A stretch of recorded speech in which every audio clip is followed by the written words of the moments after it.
मंगरुळ चव्हाळा येथील जिल्हा परिषद प्राथमिक शाळेत दरवर्षीप्रमाणे यावर्षीही वार्षिक स्नेहसंमेलनाचं आयोजन करण्यात आलं। यामध्ये वर्ग पहिली ते चौथीच्या चिमुकल्यांनी मनमोहक नृत्य सादर केलीत।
तसेच चिमुकल्यांना बक्षीस वितरण सुद्धा करण्यात आलं।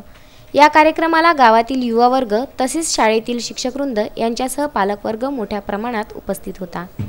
कार्यक्रमाच्या शेवटी दरवर्षीप्रमाणे यावर्षीही अंकुश गावंडे यांनी थेट स्टेजवर विद्यार्थ्यांसह नृत्य केलं। प्रशांत झोपाटे, विदर्भ न्यूज, मंगरुळ चव्हाळा।